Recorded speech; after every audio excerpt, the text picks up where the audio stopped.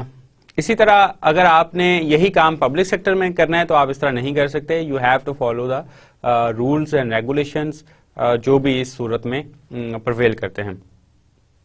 پاکستان کے اندر contract award کرنے کے لیے پبلک سیکٹر کے اندر آپ کو پیپرا جو کہ فیڈرل لیول پہ اس کو ماننا پڑتا ہے اور اس فریم ورک کے اندر رہ کے ہی آپ جو ہے وہ پروکیورمنٹ کر سکتے ہیں.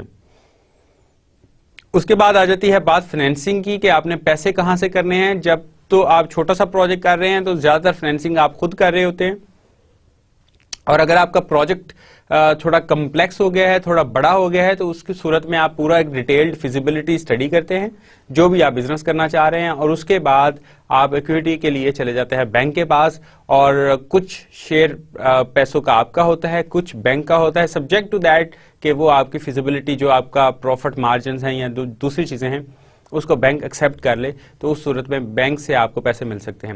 لیکن جب بات آتی ہے بہت بڑے پروجیکٹس کی, جس طرح کہ ہم بات کرتے ہیں ہائی وے پروجیکٹس کی, تو پھر گورنمنٹ انوالو ہو جاتی ہے, اور گورنمنٹ کیا کرتی ہے کہ وہ پیسے دیتی ہے, آپ سڑک بنا لیں, آپ روڈ بنا لیں یا کوئی اس طرح کی فیسلٹی بنا لیں. اور جب بات اس سے بھی بڑے پروجیکٹس پہ چلی جاتی ہے یا اس سے بھی کمپلیکس پروجیکٹ پہ چلی جاتی ہے, جس طرح کہ گیس پائپ لائن یا آپ کا ملٹی بلین کا ایک ڈیم کا پروجیکٹ ہے, اب اس صورتحال میں ایون گورنمنٹس کے پاس بھی اتنے پیسے نہیں ہوتے ہیں, تو اس صورتحال میں وہ کیا کیا جاتا ہے کہ پھر وہ ڈفرنٹ جو فائنینشیل انسٹیٹیوشنز ہیں ان کو وہ اپروچ کرتے ہیں. دا اسپانسر جو بھی پروجیکٹ کے ہوتے ہیں وہ گورنمنٹ کو بھی اپروچ کرتے ہیں, وہ فائنینشیل انسٹیٹیوشنز کو بھی کرتے ہیں, کانٹیکٹ کرتے ہیں, اور اس کے بعد دے کم ٹو اے پوائنٹ کہ جہاں جا کر کے وہ جو فائنینشیل ان کی نیڈز ہیں وہ مختلف ادارے مل کر کے پوری کرتے ہیں. ایک بڑی اچھی اگزامپل ہے ہمارے پاس Pakistan Iran gas pipeline کی. یہ تقریباً جو پاکستان کے اندر کمپلیٹ ہونا پروجیکٹ یہ تقریباً $1.5 بلین کا ہے. اب اتنے زیادہ پیسے پاکستان کے پاس بھی نہیں ہیں فار دا جو کرنٹ سچویشن چل رہی ہے, تو پاکستان نے ایران سے لون لیا.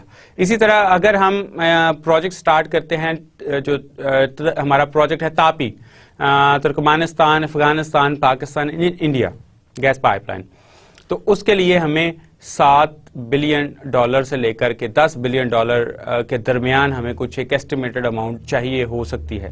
اب اس صورتحال میں اتنے پیسے ان 4 گورنمنٹس کے پاس بھی نہیں ہیں. پھر کیا کیا جاتا ہے, یا جو کنسرنڈ ایجنسیز ہیں ان ممالک کے اندر جو کہ اس گیس پائپ لائن کے اسٹیک ہولڈرز ہیں, پرائم اسٹیک ہولڈرز ہیں یا آپ کے پرائمری اسٹیک ہولڈرز ہیں, تو اس صورتحال میں وہ پھر کیا کریں گے کہ بینکس کے پاس جائیں گے یا کچھ فائنینشیل انسٹیٹیوشنز کے پاس جائیں گے. گورنمنٹ یہ کر سکتی ہے کہ وہ بانڈز ایشو کر سکتی ہے, وہ گارنٹیز دے سکتی ہے, اور اس طرح کر کے وہ پیسے اکٹھے کیے جاتے ہیں. So when it starts for a simple project, you are actually arranging all the financing for your own self, and when it comes to complex projects, even nations are trying to get together to finance that project. So residential housing construction includes single family houses, multi-family dwellings and high-rise apartments. And residential housing designs are usually performed by the architect and engineers. And the construction executed by the builders who hire subcontractors for the structural, mechanical, electrical and other specialty work. So there is a term buzzword specialty work. And ایک اکیلا جو ٹھیکیدار ہے وہ سارے کام نہیں کرتا ہے. Like اگر وہ اینٹیں لگا رہا ہے تو اس کی جو ایک ٹیم ہوگی جو کہ چھت کی کنکریٹ کرنے کے لیے آئے گی وہ ڈیفرنٹ ہوگی. اسی طرح جو اس کی الیکٹریکل کا کام کرنے والی ٹیم ہوگی وہ ڈیفرنٹ ہوگی. اسی طرح جو میکینیکل کا کام کرنے آئے گا وہ ڈیفرنٹ ہوگا. یہ سچویشن تو ایک سادہ گھر کے لیے بالکل اسی طرح یا اس سے ملتی جلتی ہوگی, لیکن آپ کی جب ملٹی اسٹوری بلڈنگ آ جائیں گی, ہائی رائز اپارٹمنٹس آ جائیں گے, اور آپ کو پھر جو ہے ہیٹنگ اور وینٹیلیشن اور کولنگ کا سسٹم چاہیے ہوگا, ایچ وی اے سی کا نظام آپ کو چاہیے ہوگا, اس صورتحال میں آپ پھر اسپیشلائزڈ جو لوگ ہوں گے, میکینیکل انجینئرز ہوں گے, آپ ان کو ہائر کریں گے اور وہ آ کے اس سارے سسٹم کو ایکچولی پلان کریں گے. So an exception to this pattern is for single family houses which may be designed by the builders as well. تو جب چھوٹے گھر کی بات آ جاتی ہے تو وہ بلڈر خود ہی کئی دفعہ ڈیزائن کر کے خود ہی کنسٹرکشن کر لیتے ہیں اور خود ہی وہ فائنینس بھی کرتے ہیں, خود ہی ڈیزائن کرتے ہیں, خود ہی اس کو بنا لیتے ہیں. The residential housing market is heavily affected by general economic conditions, the monetary and fiscal policies of the government, and buying capacity of common people. Often a slight increase in total demand will cause a substantial investment in construction, since many housing projects can be started at different locations by different individuals and organizations and developers at the same time.